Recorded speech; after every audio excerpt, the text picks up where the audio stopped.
My name is Damon Brown of DamonBrown.net. My thing is helping you as a solopreneur, as a side hustler, or any other type of non-traditional entrepreneur. Today we're talking about Mr. Rogers, who I grew up with, maybe you did. He passed away a few years back. And we're going to talk about the amazing quote that he said when he was speaking to another, actually a journalist named Charlie Rose, who I also appreciate. So Mr. Rogers, if you don't know, is an icon, was an icon, still an icon. He actually had a PBS show called Mr. Rogers' Neighborhood, and he really talked about equality and really connecting with other people. He talked about being fair. He talked about racial equality to the point where he actually had African Americans and other people of color on his show and did things with them and connected with them in ways that was considered pretty controversial in the 60s and later on in the 70s. I grew up in the 80s and he was influential even then. And like I said, he passed away recently and he's definitely missed. But when he was talking to Charlie Rose, I want to say in 2013, 2014, he had some impactful things to say. What he said was that he had a sculptor come into one of the classes that he was teaching. And to paraphrase a little bit, the sculptor came in and just started sculpting.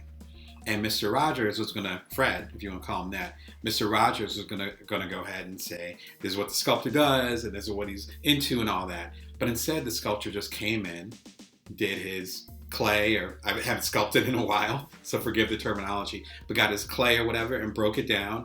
And then the kids just watched him for that morning or the afternoon or whatever. And then he ended up getting some good feedback from one of his mentors during that period of time about not breaking it down for the kids, but just showing them. A great gift from any adult to a child, it seems to me, is to love what you do in front of the child. Attitudes are caught, they are not taught.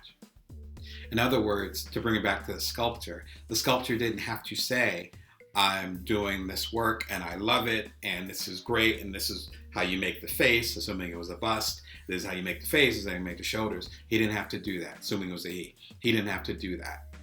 All he had to do was show up and be himself and show that joy.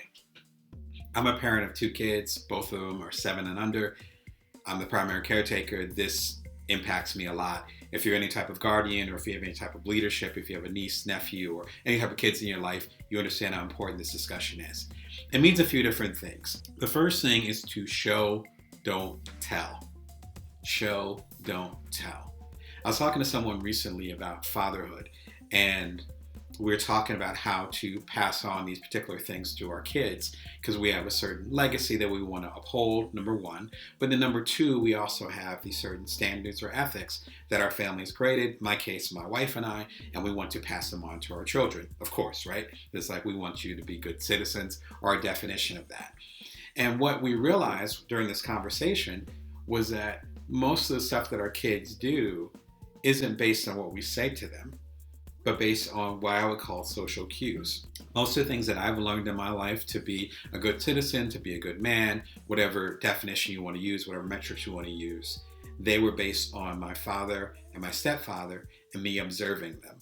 I can break down like 20 things that I learned from both of them, and they've never mentioned that. In fact, they might not even realize that they did those things, but they're etched in my brain. So you want to show, don't tell. Just like me talking to you about entrepreneurship and creation, to build from now, always have to bring your worth. Me showing up for you, even though it's late at night and I'm tired and my kids wore me out today and I have a million things, other things going on, I'm still spending time with you. This is showing, not telling.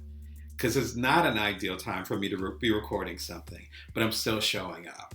That's better than anything I can say in my book, Build From Now, or my previous books that you see behind me. Double fist there. The books that you see behind me, that's way, way more important. So number one, you want to show, don't tell. So if you're trying to guide something, whether it's you're like me and you're a coach and you're trying to guide a client, you might be coaching up, as some of my mentors might say. So you might be coaching one of your supervisors because they might need to figure something out. Whether you're coaching up, down, sideways, whatever. Whether you're guiding people, the best thing is to actually show by your actions versus telling them what to do. Especially with my kids. My kids are as hard-headed as myself and my wife. They didn't fall far from the tree. That doesn't work. What works though is showing them how to be kind, how to be thoughtful, and how to think for themselves. Right, so number one is having that. Number two, which I think is so important, and actually might be more important than the original one, is to show you bringing yourself joy. There's something about people seeing you in your element. Like, this is my element. Like me speaking into you, this is my element. That's why my hands are moving, and suddenly my New Jersey accent's kind of poking out here and there, and I'm stuttering over my words, and my shoulders are going, because this is exciting to me. Me helping you on this particular part of your journey, no matter where you may be on this journey. Me holding your hand, or you holding mine, however you want to term it. Me being there with you gets me really excited. Me showing this joy shows you that whatever path you're particularly on, you can find that joy as well. It might not be as outwardly expressive, but it's something that you can feel inside. Mr. Rogers had that down pat.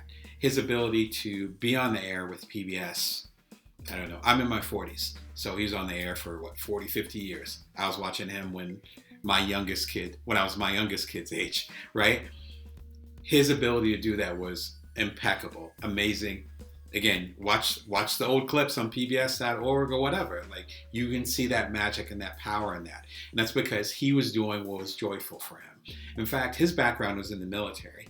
And so him going on that path to this other path, he was thoughtful in that. Who knew he'd be doing children's broadcasting? But he ended up being a powerful figure in that. So to repeat that quote from the top, it's worth remembering. Attitudes are caught. They are not taught. And so if you're trying to bring your worth, trying to build from now and nourish the world, as I say in my new book, then it has to come from a place of your particular attitude and how you're creating. Doesn't matter if there's a pandemic, doesn't matter if there's social uprising, doesn't matter if there's upheaval, there's always chaos going on. I've been around long enough, and perhaps you have too, but there's always something going on. So if you're going to make an impact on the world, you have to think about your own attitude. Your attitude is where it begins. If you want to get more insight into how you can impact the world, come over and take my free quiz over at buildfromnowquiz.com. It's buildfromnowquiz.com. Obviously, it's based on my new book, Build From Now, How to Know Your Power, See Your Abundance, and Nourish the World.